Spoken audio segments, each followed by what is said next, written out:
The Instructor, a James Ryder thriller by J.T. Porter. Made with Spoken. Chapter 9.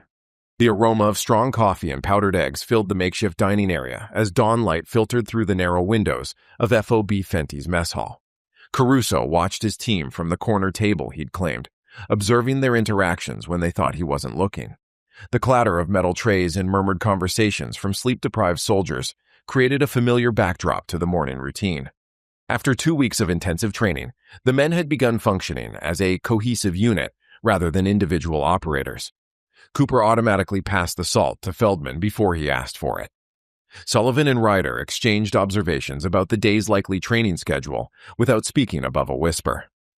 The subtle shift in their dynamics satisfied something deep in Caruso's tactical mind. Ryder caught Caruso watching and nodded slightly in acknowledgement before returning to his breakfast. The former ranger had proven the most adaptable of the group, gradually shedding his rigid adherence to textbook procedures in favor of more fluid responses. His green eyes now carried a calculating quality that hadn't been there when training began. "You're actually letting them eat a full breakfast," Rodriguez commented as he slid onto the bench across from Caruso. "Going soft?" Caruso grunted, taking a sip of his coffee. "Well-fed hounds hunt with twice the fury." "Touché," Rodriguez replied. He studied the team across the room. "They're coming together. Sullivan told me about yesterday's live fire exercise. He said Ryder anticipated his movement without any signals." "They're improving," Caruso admitted. "Still not where they need to be." "Will they ever be, by your standards?" Caruso didn't answer immediately, his eyes tracking an officer who had just entered the mess hall and was scanning the tables. Something in the man's purposeful movement triggered Caruso's instincts. "Incoming," he muttered to Rodriguez just as the officer spotted them and changed direction. "Sergeant Caruso," the lieutenant said, stopping at their table. "Captain Hayes requests your presence at the talk immediately." Caruso drained his coffee in one swallow. "My team." "Just you, for now." Rodriguez raised an eyebrow as Caruso stood. "Sounds important." "We'll see," Caruso replied, already moving toward the exit. He caught Sullivan's eye as he passed their table and gave a slight tilt of his head.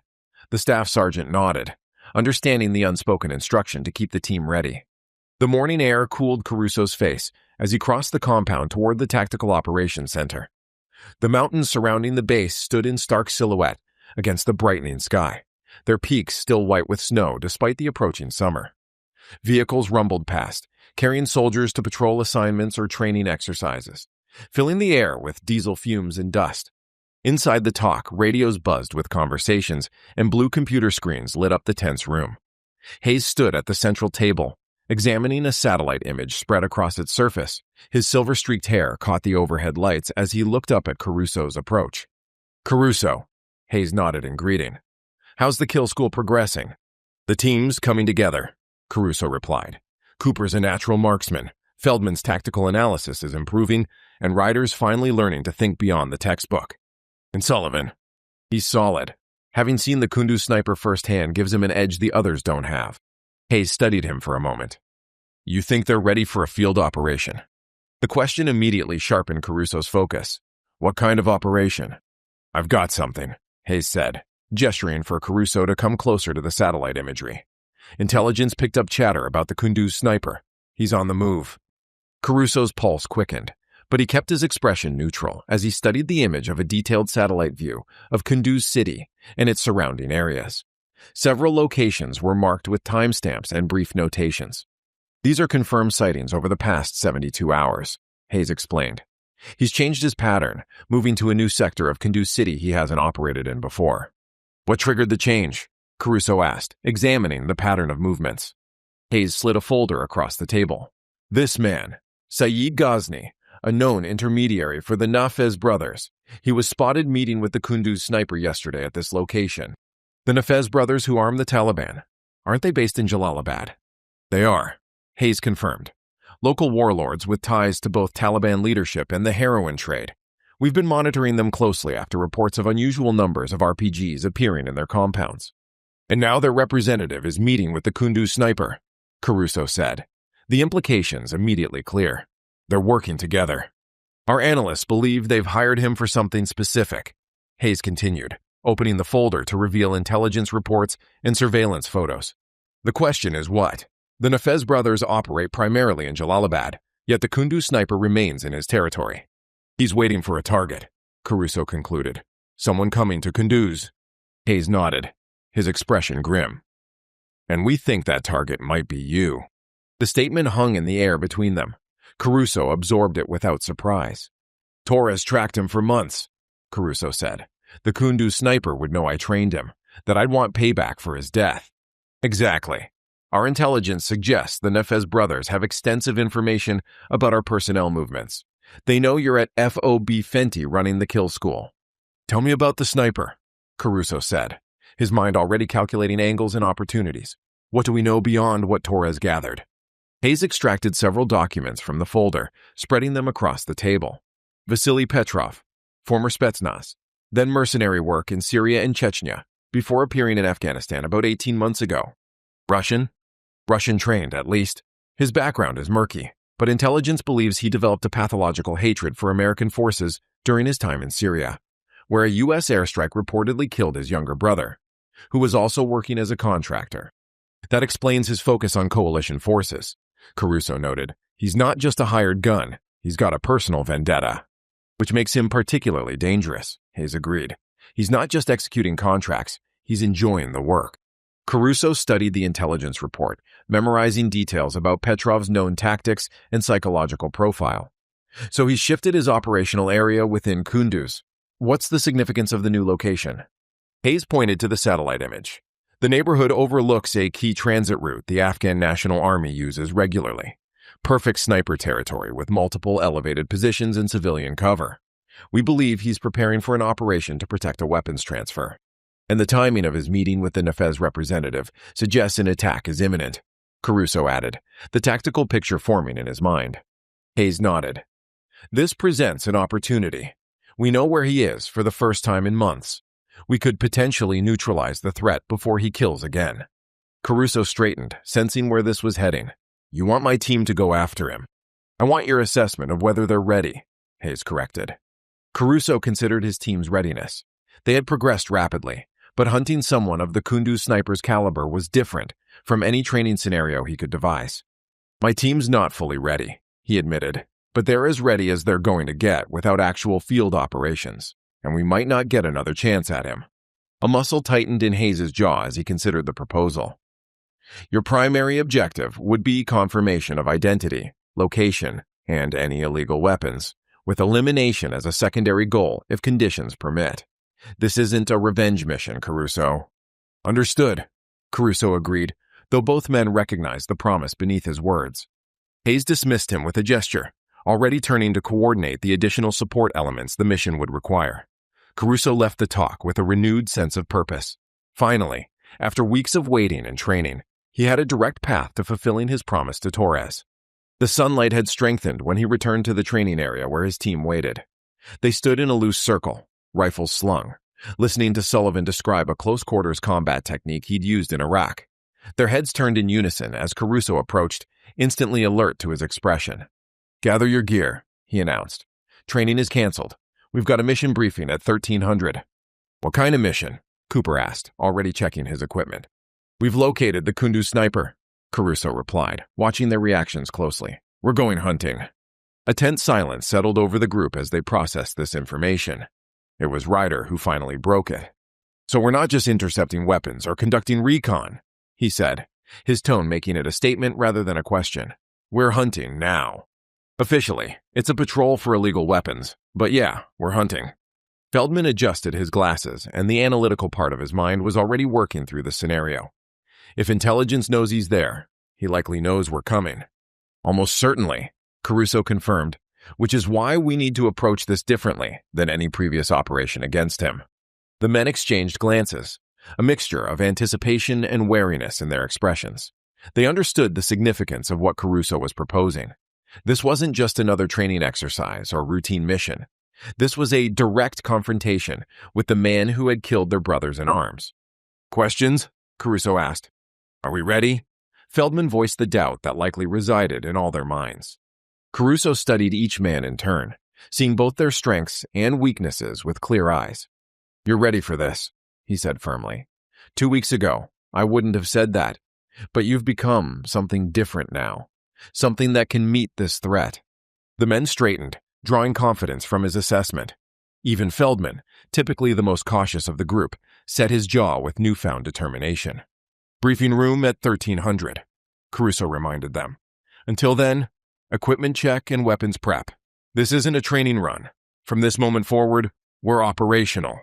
As the team dispersed to prepare, Rodriguez approached from the direction of the armory. He fell into step beside Caruso, his expression questioning. Hayes approved the mission? Limited parameters, but yes. Rodriguez shook his head. You got what you wanted. Not yet, Caruso replied, his gaze fixed on the distant mountains that separated them from their target. But soon. The hours before the mission were spent with intense, deliberate focus. Each man knew his role, checking and rechecking equipment, reviewing intelligence, and mentally conditioning for what lay ahead. Caruso observed their routines, noting with approval how they had adopted his emphasis on redundancy and contingency planning. When they assembled outside the briefing room, Caruso saw something he hadn't fully recognized before: a unified team. They weren't yet the weapon he had envisioned when he began, but they had become something undeniably lethal. Hayes was waiting inside, along with the intelligence officers who would provide the detailed briefing. The captain gave Caruso a nod as the team filed in and took their seats. The screen behind Hayes displayed the grainy photograph of the Kunduz sniper that had been captured by the surveillance drone months earlier. Intelligence puts the Kunduz sniper in a new location, likely targeting coalition forces. For the first time, we know where he is before he strikes. While your mission parameters don't include direct engagement with this individual, you should be prepared for the possibility. Hayes turned to Caruso. Sergeant Caruso will lead the operation, with Sergeant Ryder as his second. The rest of the briefing will cover insertion methods, expected resistance, and extraction protocols. As the intelligence officer took over, detailing the operational specifics, Caruso found his attention drawn to the photograph on the screen. The partially obscured face of the man who had killed Torres seemed to stare back at him with cold confidence. The mission was officially a weapons interdiction, but in Caruso's mind, there was only one true objective: fulfilling the promise he had made to his fallen brother. The Kunduz sniper would die, and Caruso would be the one to ensure it happened. Chapter 10. The UH-60 Black Hawk helicopter vibrated as it cut through the frigid pre-dawn air, its twin rotors creating a rhythmic whoomp-whoomp that matched Dominic Caruso's heartbeat. The interior smelled of hydraulic fluid and the nervous sweat of men preparing for combat. Red interior lights cast an otherworldly glow across the faces of his team, transforming them into crimson-tinted warriors. Caruso studied each man. Cooper methodically checked his rifle for the third time, his broad shoulders tensed with anticipation. Feldman sat with eyes closed, lips moving silently. Sullivan stared at the cabin floor, perhaps replaying his previous encounter with the Kunduz sniper. And Ryder watched Caruso with the steady gaze of a man trying to read his leader's thoughts. 10 minutes to the LZ, the crew chief announced of the nearing landing zone. Caruso gave a thumbs up and turned to his team. Final comms check. They tapped their throat mics in sequence, each confirming operational status. The team's preparation had been meticulous, with weapons cleaned, night vision equipment tested, and tactical plans rehearsed until every man could execute his role blindfolded. Remember, Caruso said, leaning forward so they could hear him clearly. Everything we know about the Kunduz sniper tells us he anticipates traditional approaches. We counter by doing the unexpected. The men nodded in unison. Their insertion point lay 3 kilometers from the target building, a mud brick structure in the northern section of Kunduz where intelligence had placed Vasily Petrov. The unconventional approach had been Ryder's suggestion to insert well outside the expected landing radius and move in on foot through terrain the sniper would likely consider too exposed for American forces. Trust your training, Caruso continued. Trust each other. This isn't just another mission. This is for Torres and Wilson. The helicopter banked sharply, beginning its descent toward the landing zone. Through the small window, Caruso caught glimpses of the Afghan landscape below, with a patchwork of fields, compounds, and narrow roads rendered in shades of green through his night vision goggles. 1 minute, the crew chief called. The team readied themselves with gear settled into final positions until the Black Hawk touched down. Move, Caruso commanded. They fanned out into defensive positions as the helicopter lifted off, its rotor wash whipping dust and small stones into miniature tornadoes around them. Seconds later, the aircraft was gone, leaving them in near total silence, broken only by the whisper of wind across the barren hills. Caruso felt the familiar tightening in his chest, the hyper-awareness of being in hostile territory. The surrounding landscape offered minimal cover, just scattered rocks and stunted vegetation. Exactly why the Kundu sniper wouldn't expect them to use this approach. "Sierra 1, move out," Caruso ordered, using their operational call sign. The first kilometer passed without incident.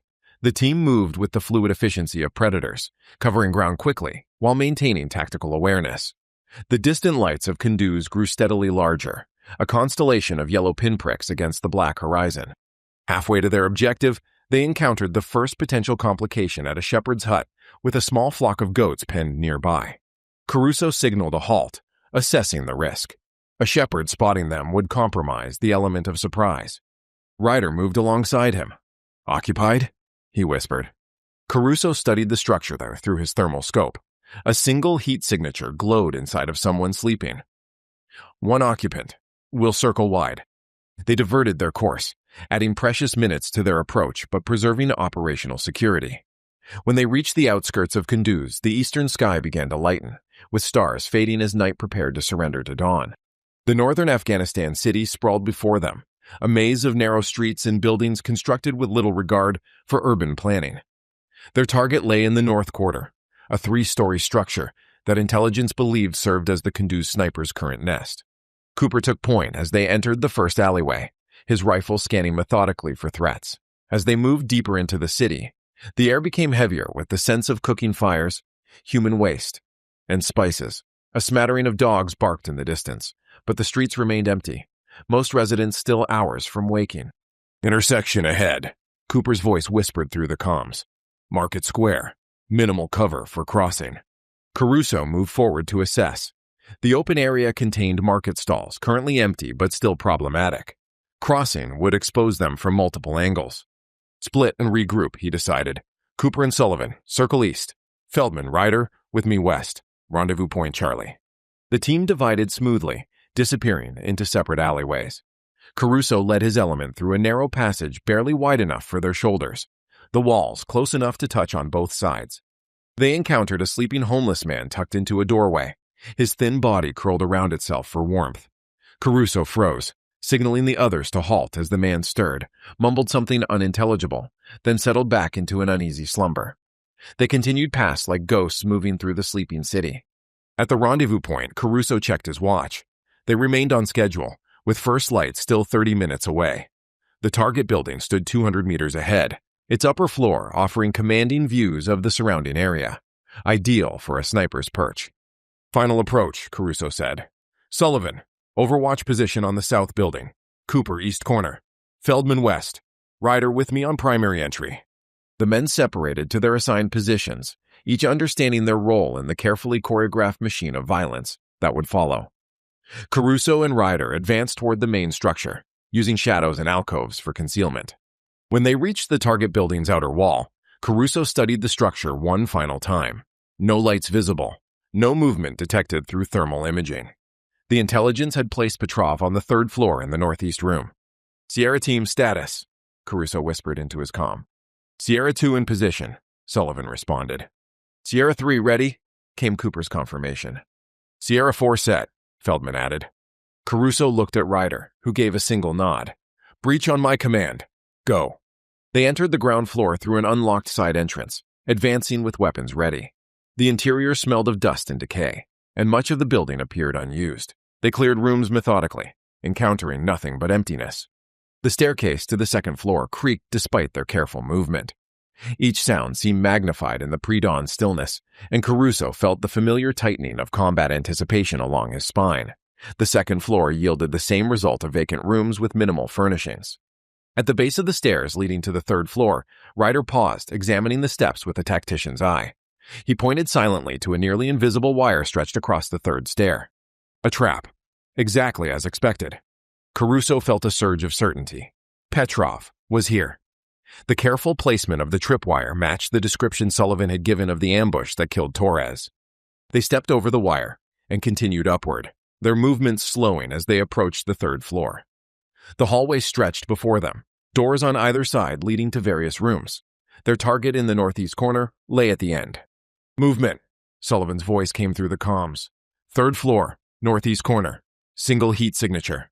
Caruso and Ryder exchanged glances. This was it. Months of waiting, weeks of preparation, all culminating in this moment. They advanced down the hallway, checking each room as they passed. All empty. All silent. When they reached the final door, Caruso positioned himself on one side, Ryder on the other. Caruso held up 3 fingers. 3, 2, 1. Ryder kicked the door open, and they flowed into the room in perfect tandem, weapons raised, sweeping separate sectors with fluid precision. A figure stood by the window, silhouetted against the first pale light of dawn. The man spun toward them, raising what appeared to be a rifle. Caruso fired twice in rapid succession. Center mass. The figure staggered backward, collapsing against the window frame. Ryder maintained his aim, covering as Caruso advanced toward the fallen target. "Target down," Caruso reported through his comm, confirming identity. He approached cautiously, his weapons still trained on the motionless figure. The man lay sprawled on his back, blood pooling beneath him. As Caruso kneeled to examine the face, he felt the first flicker of doubt. The features didn't match the grainy photograph of Vasily Petrov. This man was younger, with a different facial structure. "Ryder," Caruso called, his voice tight. "Check for ID?" Ryder moved forward, searching the body while Caruso maintained security. After a moment, Ryder looked up, his expression grim. "This isn't Petrov," he said quietly. "This is Ibrahim Khalil, an Afghan national, not Russian." Caruso felt as though the floor had dropped from beneath him. "Check the rifle." Ryder examined the weapon that had clattered to the floor. Dragunov, same as Petrov's weapon of choice. "Sierra 2, any movement from surrounding buildings?" Caruso asked. "Negative," Sullivan responded. "Wait, I see something on the east roof line, 3 buildings over." Something reflected light. Caruso rushed to the window, staying to the side as he peered out. The rising sun had just breached the horizon, its first rays striking the buildings of Kunduz. "We've been set up," Ryder announced. This was a test. "Or a decoy," Caruso agreed, the bitter taste of failure filling his mouth. He swept the room with fresh eyes, noting details he'd missed in the adrenaline of the moment. The sparse furnishings were arranged to mimic a sniper's nest. The Dragunov rifle was authentic, but lacked the customization Petrov was known for. The perfect positioning by the window. "He wanted us to find this location," Caruso concluded, "to think we'd eliminated him. While he watched from a distance," Ryder added, already moving to secure the doorway. "We need to exfil now. If Petrov is observing, he's already radioing our position to local fighters." Caruso knew Ryder was right. The mission parameters had been clear. Confirm, engage if possible, and extract. They had confirmed that their intelligence was flawed. Continuing to search would only expose the team to unnecessary risk. "Sierra team, move to exfil," Caruso ordered. As his team acknowledged, Caruso took one final look at the dead Afghan. Another pawn, sacrificed in Petrov's deadly game. The Kunduz sniper remained at large, still hunting, still killing. "You think he's watching us right now?" Ryder asked as they prepared to depart. "I know he is," Caruso replied, his voice hardening. He raised his middle finger and waved it toward the buildings where Sullivan spotted the flash of light. "This isn't over." The team moved swiftly through back alleys toward their extraction point, maintaining operational security despite the failed mission. No one spoke beyond necessary communications. Each man processed the implications of what had happened. The Black Hawk was waiting when they reached the extraction point, its rotors already spinning. As they boarded, Caruso turned for one last look at the city of Kunduz stretching behind them. Somewhere in that urban maze, Vasily Petrov was likely still watching, perhaps even smiling at the Americans' misdirected operation. Caruso had come seeking vengeance, but found only another layer to the sniper's elaborate game. As the helicopter lifted off, Sullivan moved to sit beside Caruso. "It wasn't him," he said, reading the conflict on Caruso's face. "No," Caruso agreed. "But now we know more about how he thinks, how he plans. You think Hayes will authorize another hunt?" Caruso gazed out the small window as Kunduz receded beneath them. "I think the real hunt is just beginning." Chapter 11. Caruso stood at the edge of the tarmac, watching as the last of the maintenance crew finished their work on the Black Hawk that had transported his team back from Kunduz. The late afternoon sun beat down from a cloudless sky, creating shimmering heat waves that distorted the distant mountain range. Behind him, generators hummed and vehicles rumbled through the compound as the base continued operations despite his team's failed mission. The taste of defeat remained bitter in his mouth. His first real chance at the Kunduz sniper had slipped through his fingers, leaving behind only the body of an Afghan decoy. The knowledge that Vasily Petrov had been watching and likely amused by their misdirected efforts still stung. Captain Hayes approached from the direction of the talk, his face set in the neutral expression that Caruso had come to recognize as controlled disappointment. The captain stopped beside him, both men watching the helicopter crew complete their tasks. "Your after-action report was thorough," Hayes said after a moment of silence. "The intelligence failure wasn't your responsibility." Caruso continued staring straight ahead. "Intelligence didn't pull the trigger. I did. The alternative was risking your team against an armed combatant. You made the correct tactical decision based on the information available." "Petrov orchestrated the entire scenario," Caruso replied, finally turning to face Hayes.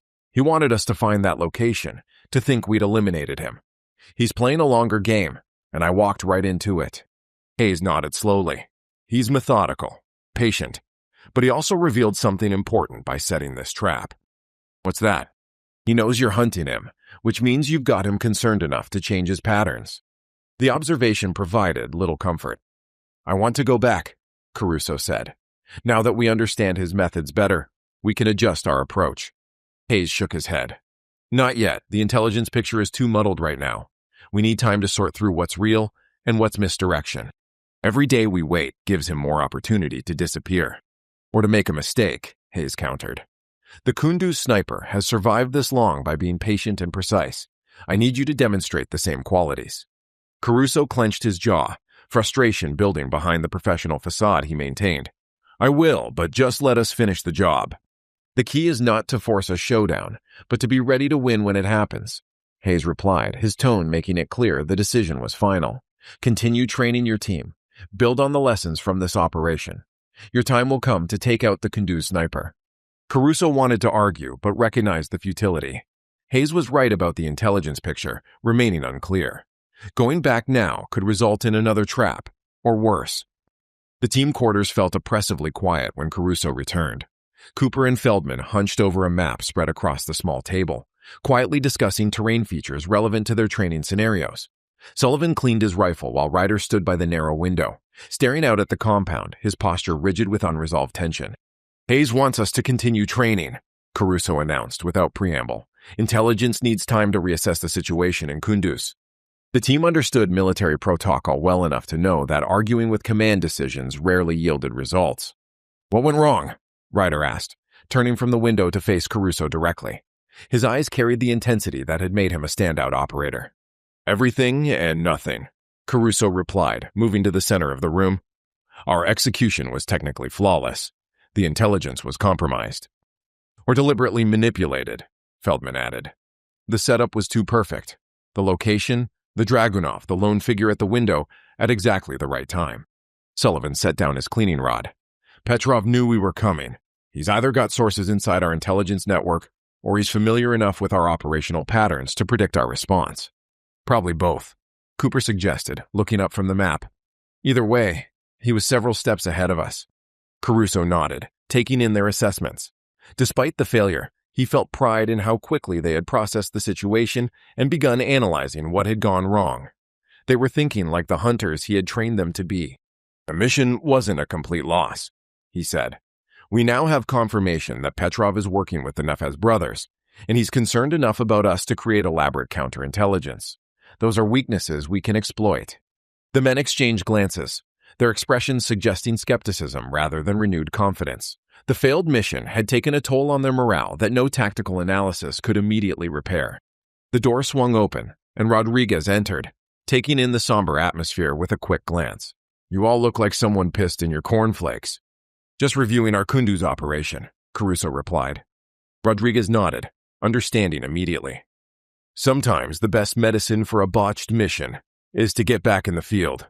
There's a patrol heading out to Kogiani village in an hour. Supply drop, welfare check, and standard presence patrol. They could use some additional bodies." Caruso considered the suggestion. A simple patrol might be precisely what his team needed to clear their heads and regain perspective. "What do you think?" he asked, looking around at his men. "Better than sitting here obsessing over what we could have done differently," Cooper replied. Sullivan nodded in agreement, and Feldman shrugged. "I could use the fresh air." Ryder said nothing, but the movement toward his gear indicated his willingness to participate. All right, Caruso decided. Gear up. We'll join the patrol to Kogiani. The convoy to Kogiani comprised 3 armored vehicles carrying supplies, medical personnel, and now Caruso's team. The trip passed mainly in silence, the men watching the rugged landscape roll past while lost in their own thoughts. Rocky outcroppings and sparse vegetation gave way to scattered pomegranate orchards as they approached the village, nestled in a small valley surrounded by low hills. Kogiani appeared as a cluster of mud brick structures with flat roofs, indistinguishable from hundreds of other Afghan villages except for the stone well in the center. The vehicles stopped at the village edge, where several elders had gathered to receive the supplies and interact with the Americans. Standard protocol, the patrol leader reminded everyone. Maintain a security perimeter while medical and supply distribution takes place. Be friendly, but vigilant. The village women kept their distance, watching from doorways with suspicion in their eyes, many holding children close to their sides. Their colorful scarves and dresses stood in stark contrast to the drab uniforms and equipment of the American soldiers. Young boys, bolder than their mothers, approached cautiously, curious about the foreigners and their weapons. Caruso directed his team to establish a loose security perimeter, keeping a watchful eye on the surrounding hillsides while allowing the patrol's primary mission to proceed. The day was hot, the air thick with dust and the scent of livestock. Flies buzzed incessantly around the soldiers, landing on exposed skin with maddening persistence. They had been in the village for 50 minutes when the sharp cry of a woman pierced the general murmur of activity. The sound carried panic that transcended language barriers, immediately drawing attention. A crowd began to gather near the village center. Feldman was first to respond, moving quickly toward the commotion. Caruso signaled his team to maintain positions while he followed. They found a young woman wailing hysterically, pointing toward a circular stone structure partially hidden behind a low wall. Several village men were already there, peering down into what appeared to be a well. Her son fell in, Feldman translated from the rapid Pashto of a nearby elder. The well is deep, maybe 30 feet, and there's water at the bottom. Without hesitation, Caruso approached the well's edge and looked down. Far below, a small figure clung to protruding stones, half submerged in dark water. The boy couldn't have been more than 9 years old. "He's alive," Caruso called back. "Cooper, Sullivan, get over here. Bring rope from the vehicles." His men responded immediately, Feldman already explaining their intentions to the village elders, who watched with a mixture of hope and distrust.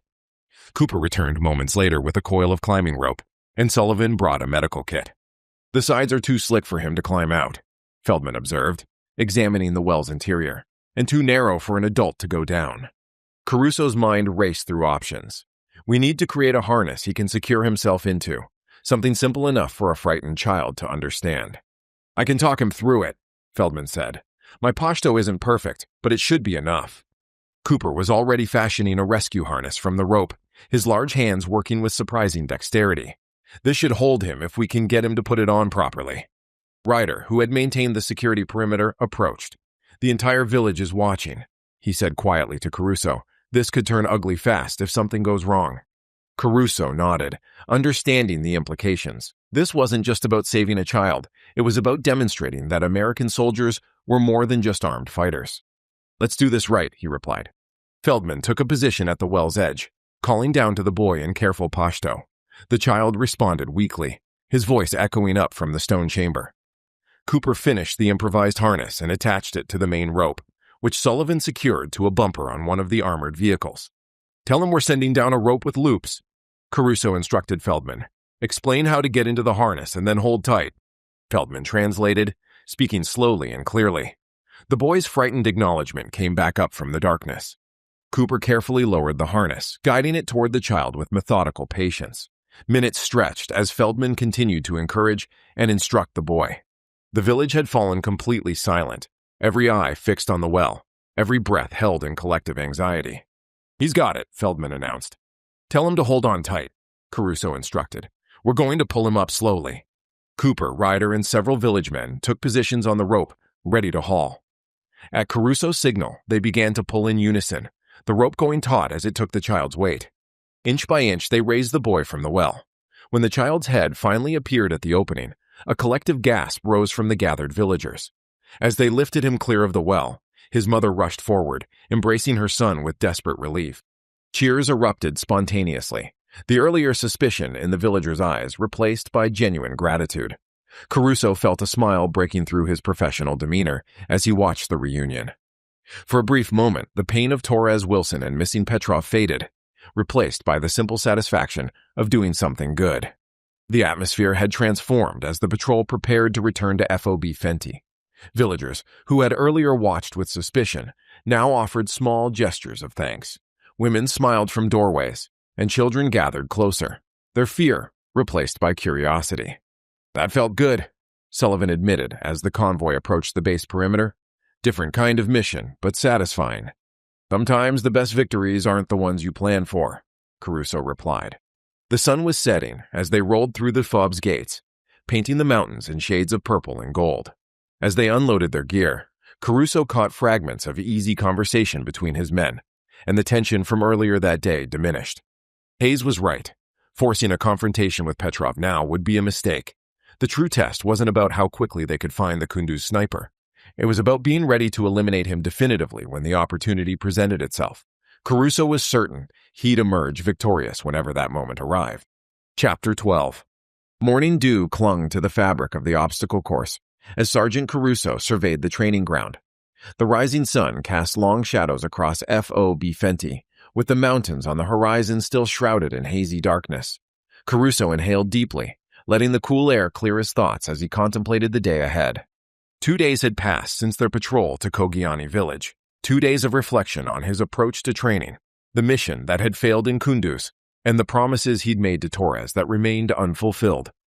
The tightness in his chest whenever he thought of Torres had begun to transform from raw grief into something more focused, more calculated.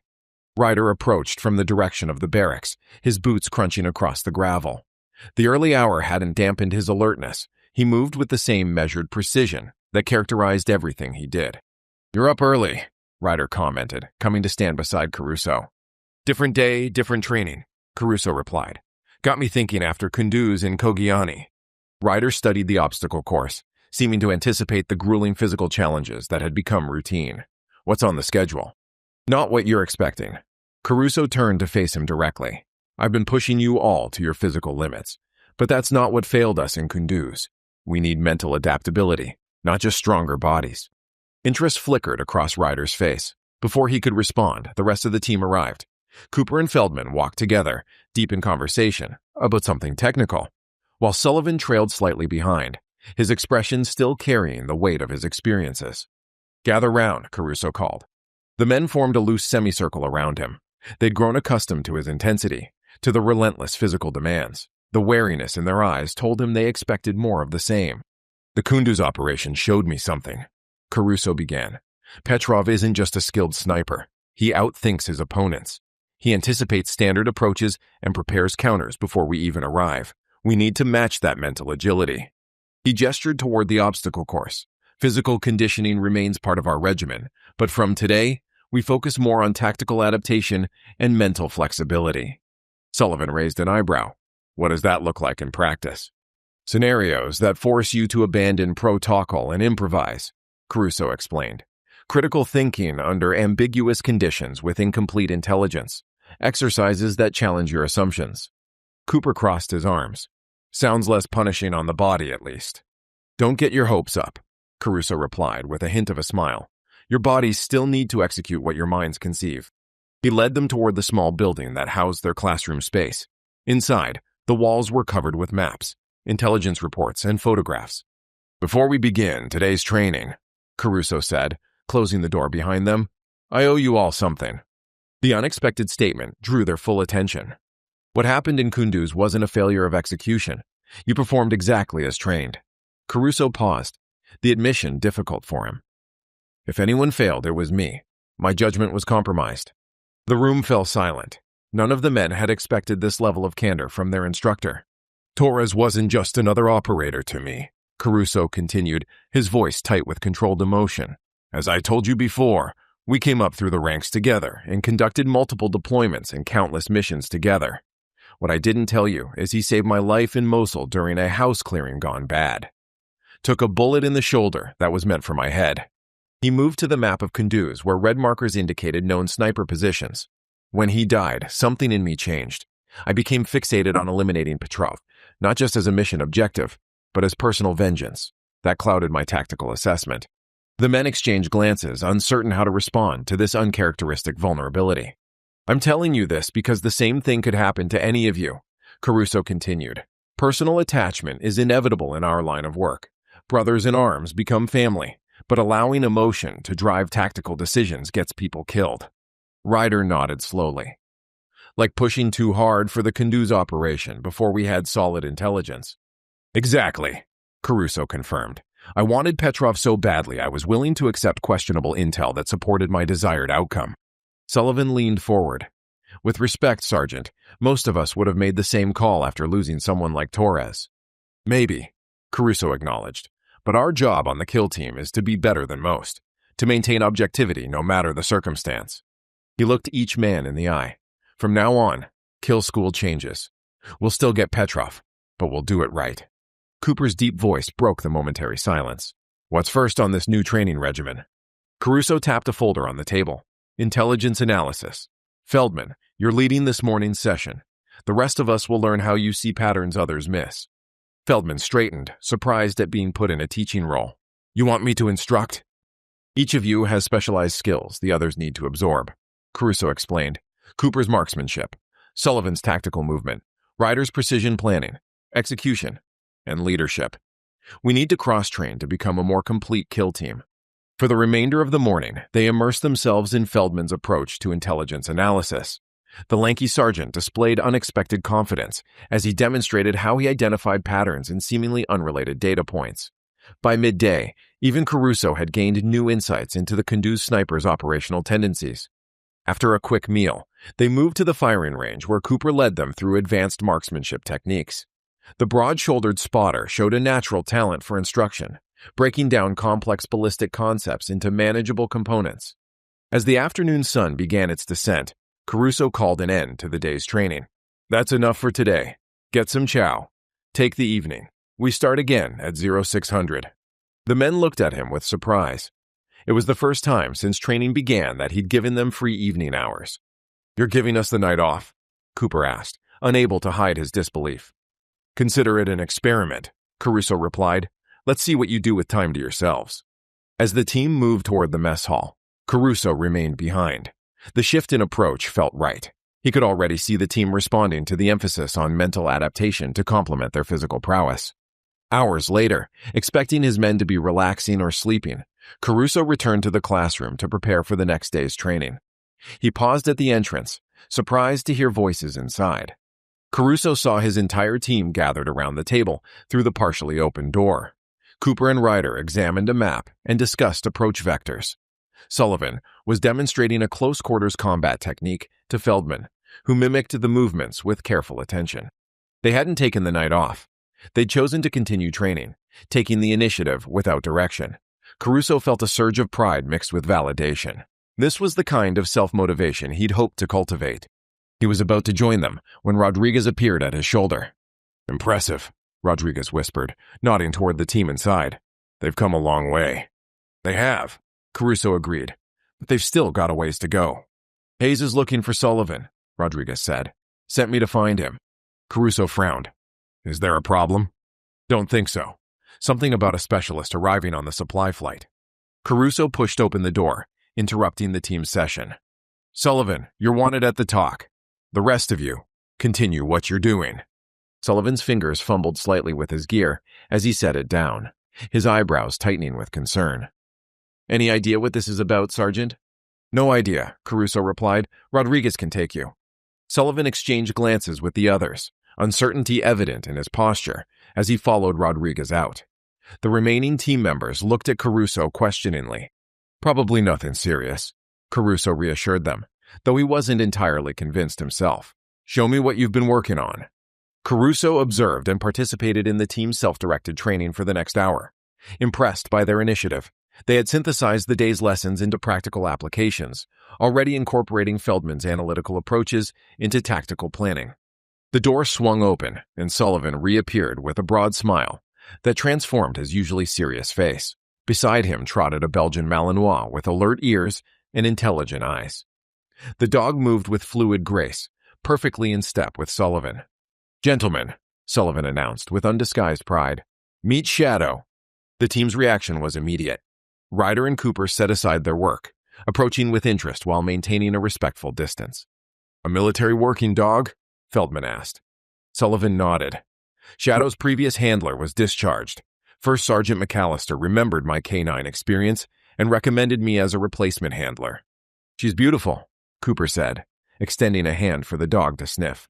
"She is," Sullivan acknowledged. 3 years old, extensively trained in tracking building searches and explosive detection. Caruso watched as the dog maintained perfect discipline while being introduced to the team. The animal's eyes continuously scanned the room, alert to every movement, while staying attentive to Sullivan's subtle cues. "This changes our capabilities significantly," Caruso observed. "Canine support will be invaluable for tracking operations." Sullivan nodded. "Shadow's already operational. We just need to integrate training with the team." The mood in the room had lifted considerably. Even Ryder, typically reserved, showed enthusiasm as he asked Sullivan about Shadow's training and capabilities. The arrival of the dog seemed to energize the team in unexpected ways. Caruso leaned against the wall, observing the interaction. The team was bonding around this new addition, building the kind of cohesion that couldn't be forced through training alone. As he watched Shadow move comfortably among the men already accepting them as his pack, Caruso felt another piece click into place. They were becoming more than just operators. This kill team was becoming a unit with its own identity, with mutual trust that transcended individual skills. The Kundu sniper remained out there, waiting and planning. But for the first time since Torres's death, Caruso felt genuinely confident about their chances, not just because of their skills, but because of who they were becoming together. Looking into Shadow's alert eyes, Caruso saw the reflection of his team's needs: vigilance, adaptability, and relentless pursuit. The dog's integration felt like another step toward completing the weapon they were forging against all enemies. Tomorrow's training would incorporate their new canine asset. But tonight, watching his team coalesce around Shadow, Caruso allowed himself a moment of cautious optimism. They were finally becoming the kill team he'd envisioned, hunters worthy of the prey they pursued. Chapter 13. Caruso leaned against a concrete barrier and observed his team from the edge of the FOB Fenty training area.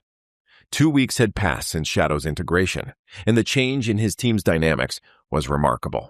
The tawny brown fur of the Belgian Malinois bounced as he moved swiftly through the makeshift urban training course, his lean body responding to Sullivan's subtle hand signals. The dog paused at a closed door, ears forward, body tense with alertness. With a barely perceptible gesture from Sullivan, Shadow dropped to a sphinx position, signaling the presence of something, or someone, on the other side. Ryder, positioned 3 meters to Sullivan's left, communicated their next move with nothing more than a quick series of hand signals. Cooper and Feldman instantly shifted position, covering the windows and rear exit. The coordination happened without a word spoken, the result of countless hours spent honing their communication. "Go," Sullivan whispered, and Shadow sprang forward as Ryder breached the door. Caruso allowed himself a small smile as the team seamlessly cleared the room. Shadow immediately located the hidden target, a training dummy with clothing that carried the scent of gunpowder and explosives. Where once they might have spent precious minutes searching the cluttered space, Shadow reduced the time to seconds. "Time," Caruso called, checking his stopwatch. 4 minutes, 12 seconds for full building clearance. That's a new record. The men gathered around him, breathing hard but clearly pleased with their performance. Even Shadow seemed to sense their accomplishment, his tail held high as he returned to Sullivan's side. "Shadow shaved at least 2 minutes off our time," Cooper noted, reaching down to ruffle the dog's ears. "And he found the secondary cache we missed yesterday." Caruso nodded. "The dog's good, but it's how you're working with him that makes the difference. 2 weeks ago, you were functioning as individuals with a common goal. Now you're operating as a single unit." Sullivan beamed with quiet pride, rewarding Shadow with a quick play session using a rope toy kept specifically for training rewards. "He's a natural tracker. Better nose than any tech we've got." "What's next, Sergeant?" Ryder asked, always focused on the mission ahead rather than celebrating current success. Caruso studied the former ranger. Over the past weeks, he'd watched Ryder evolve from a by-the-book operator into something more nuanced. Gone was the strict adherence to protocol. In its place was a willingness to adapt, to fuse textbook knowledge with the improvisational brilliance that set elite operators apart. "Let's run the night infiltration scenario," Caruso replied. "Sullivan, I want Shadow to lead the approach this time. Cooper, you'll be on overwatch. Feldman, communications and intelligence assessment. Ryder, your tactical lead." If Ryder was surprised by the assignment, he didn't show it. He nodded and began discussing approach vectors with Cooper. The others joined the conversation, each contributing from their area of expertise while deferring to Ryder's final decisions. Caruso stepped back, allowing the team to work through the planning phase without his input. Rodriguez appeared at his shoulder, watching the team with evaluative eyes. "You're giving Ryder more autonomy." "He's earned it," Caruso replied. "He's not just following the playbook anymore. He's writing new pages. And you're not just their instructor anymore." Caruso glanced at Rodriguez.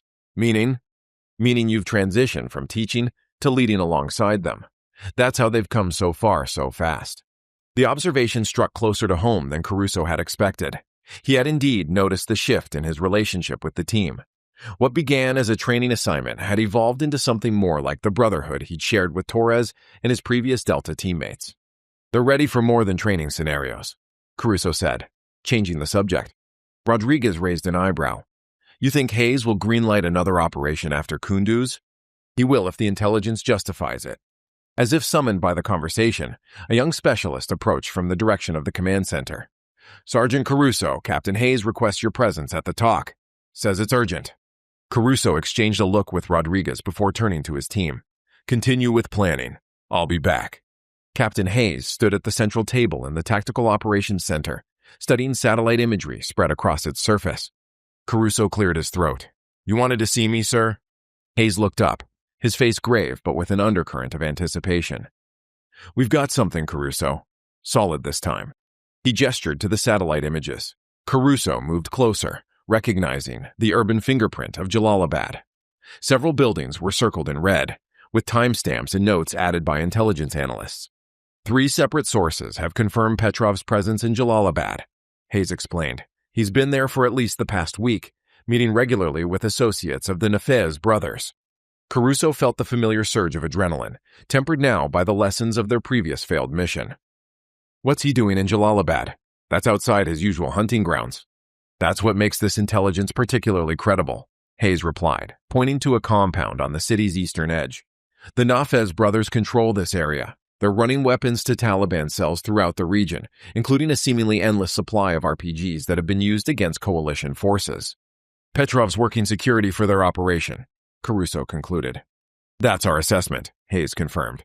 "Intelligence suggests a major weapons transfer scheduled for next week.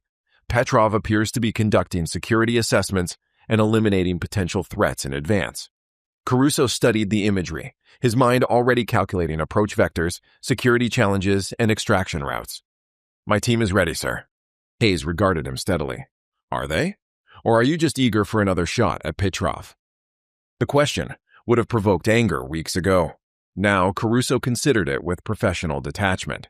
"Both, sir. I won't deny wanting Petrov, but the team has made extraordinary progress.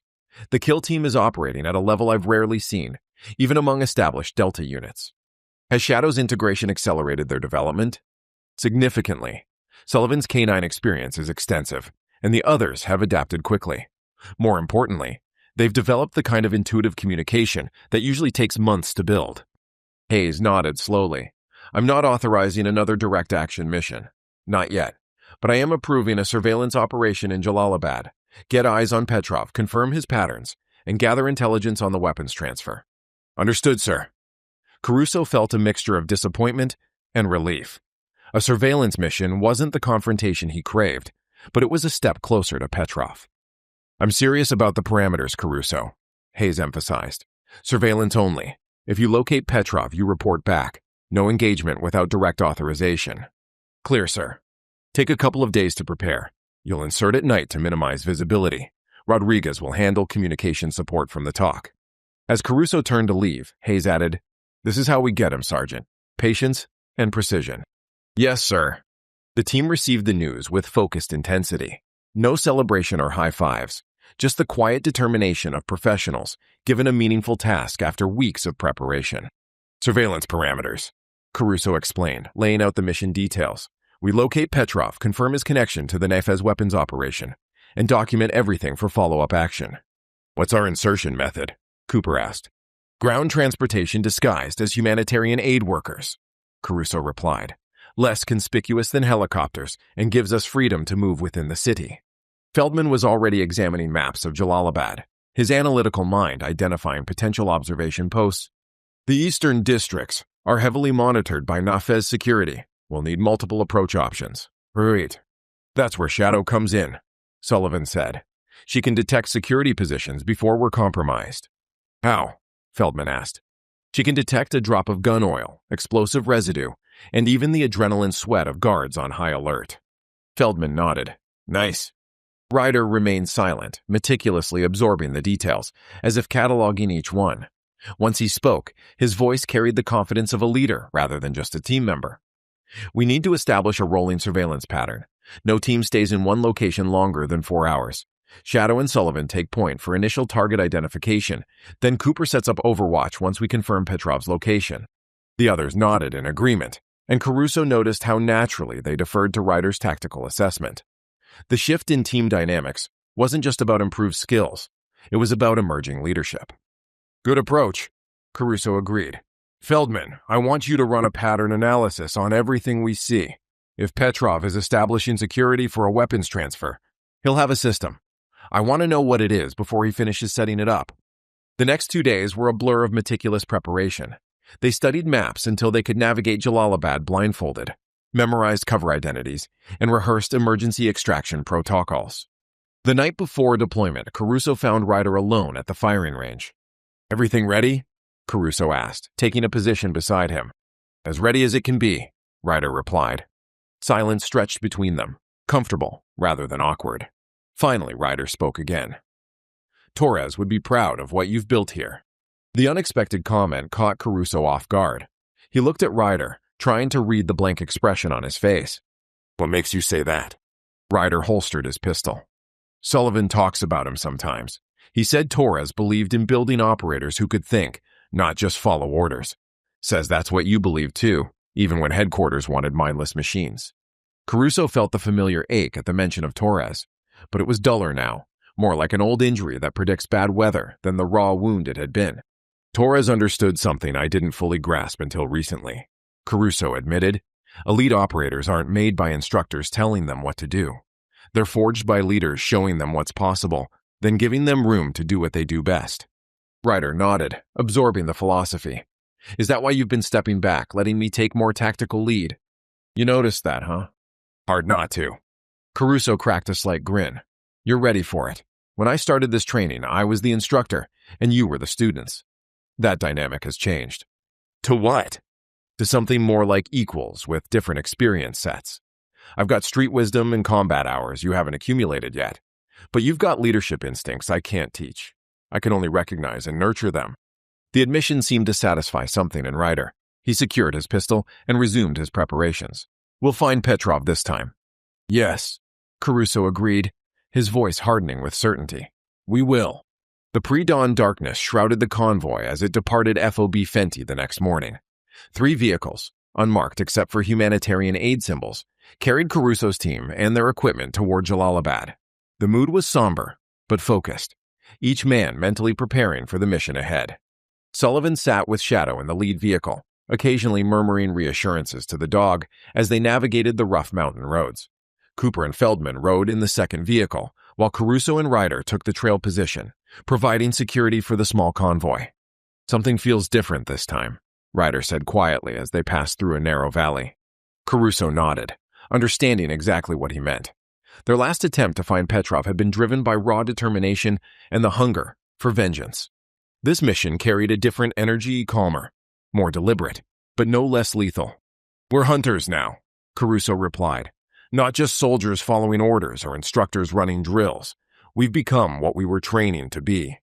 As the first light of dawn painted the eastern sky, silhouetting the distant outskirts of Jalalabad, Caruso felt a certainty he hadn't experienced since Torres's death. They would find Petrov. Whether in this operation or the next, the Kunduz snipers' days were numbered. Chapter 14. Vasily Petrov breathed in the aroma of spices from nearby food stalls as he wound his way through the crowded marketplace of eastern Jalalabad. The afternoon sun beat mercilessly, baking the dusty streets and casting dark shadows beneath vendor canopies. Sweat dampened the collar of his traditional Afghan clothing. Still, he moved with the easy confidence of a man who belonged, his keen eyes constantly assessing threats while appearing to notice nothing. He paused at a fruit seller's stand, carefully selecting several pomegranates.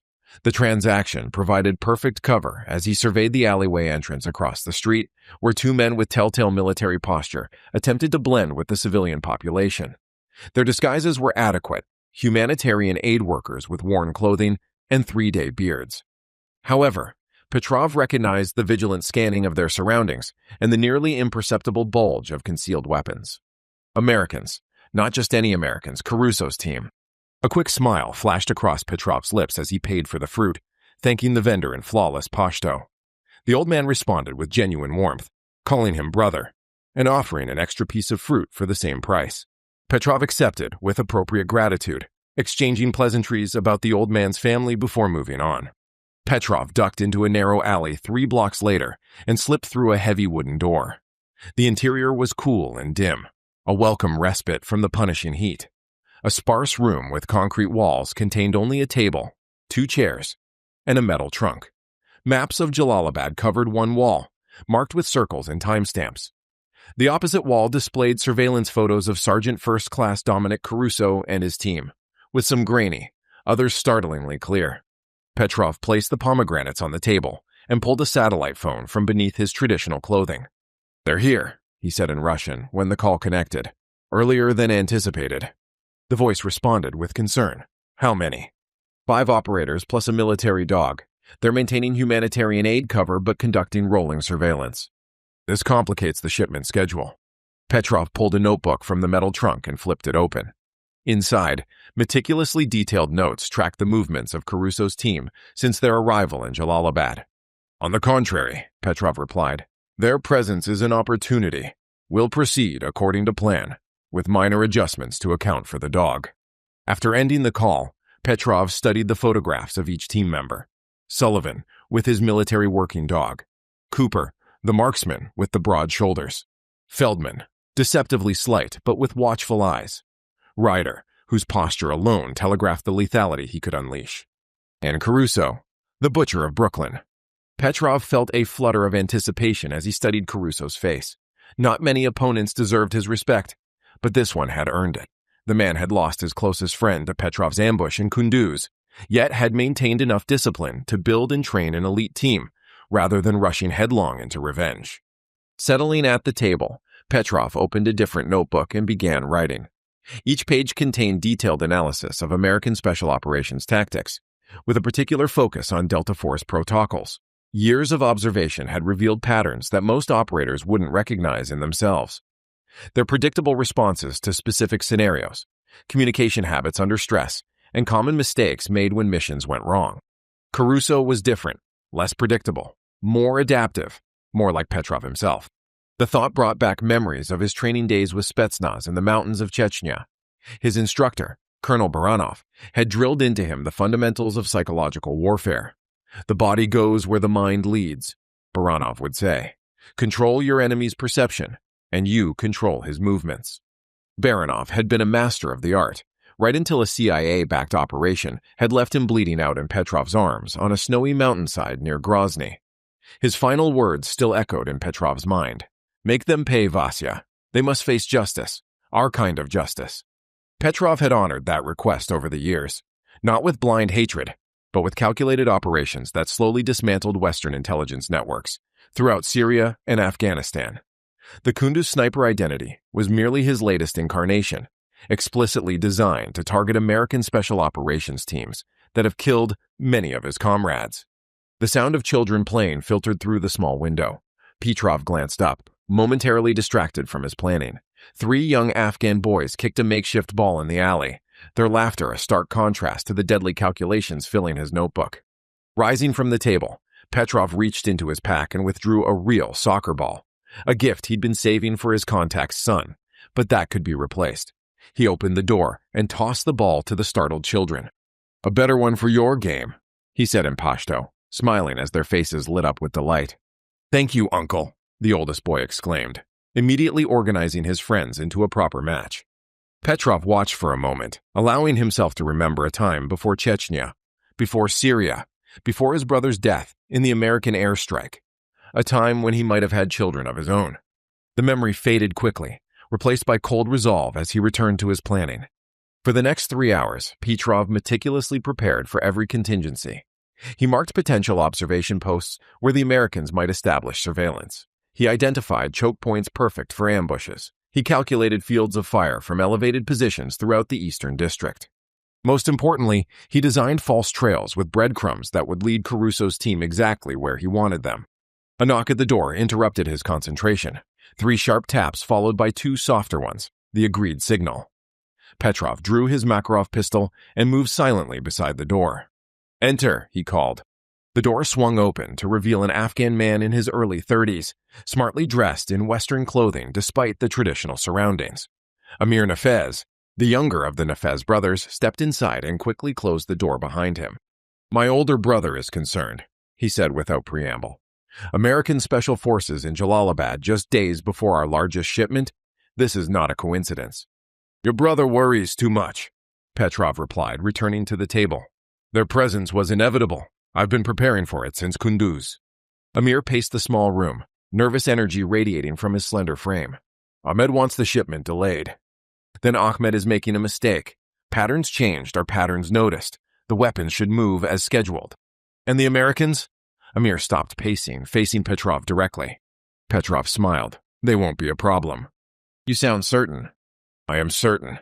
I've been playing this game longer than their leader, Sergeant Caruso, and I've studied his tactics since he arrived in country." Petrov tapped a red circle on the map. "He'll personally take this position because it offers the best angle on the warehouse entrance while providing multiple escape routes." Amir looked skeptical. "And you can predict his movements with such precision." "Chess is about anticipating your opponent's moves before they make them," Petrov replied. "I've been playing chess with American Special Forces for 15 years. I know how they think. My brother wants guarantees." Petrov's expression hardened. "There are no guarantees in war, only preparation and opportunity." He paused, studying Amir's anxious features. "But I can promise you this. The American Special Forces team, including their leader, will all die in Jalalabad." The young Afghan seemed taken aback by Petrov's bluntness. "This is personal for you." "All war is personal, Amir. Anyone who tells you different is lying." After Amir departed, Petrov returned to his preparations with renewed focus. The appearance of Caruso's team had accelerated his timeline, but the fundamental plan remained sound. The ambush locations were selected, the escape routes secured, and the misinformation already circulating through local networks that would eventually reach American intelligence. As darkness fell over Jalalabad, Petrov donned his night vision equipment and slipped out to conduct his own surveillance.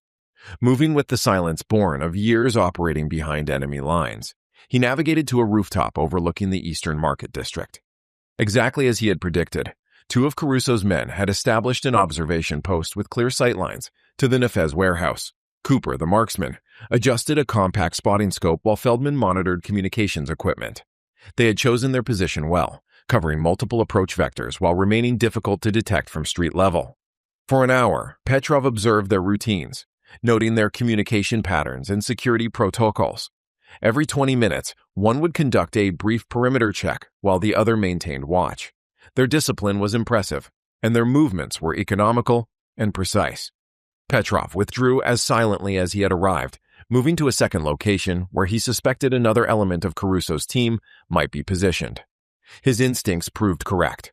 Sullivan and the dog had taken up position in an abandoned butcher shop with a direct view of the alleyway leading to the warehouse's delivery entrance.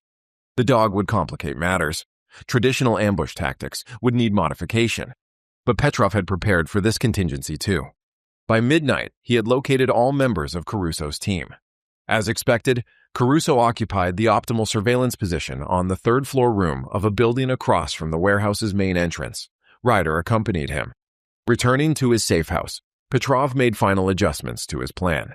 The pieces were all in position now, with Caruso's team spread across multiple observation points. The warehouse was prepared exactly as Petrov had designed, and local assets were ready to play their roles. The trap was set. Petrov thought back to his first encounter with American Special Operations Forces. Years ago, in Syria. He had been younger then, still believing in concepts like honor among warriors. That belief had died alongside his brother Nikolai, whose body had been so thoroughly destroyed by the American airstrike that they'd identified him only by dental records. The Americans had claimed the strike targeted a weapons depot. They hadn't mentioned the apartment building next door, where Nikolai had been recovering from wounds sustained on a private military contract operation. "For you, Kolya," Petrov whispered, using the childhood diminutive for his brother. "This one is for you." Opening his metal trunk, Petrov removed his modified Dragunov sniper rifle. The weapon had been with him through multiple conflicts, its wooden stock bearing the scars and dents of hard use.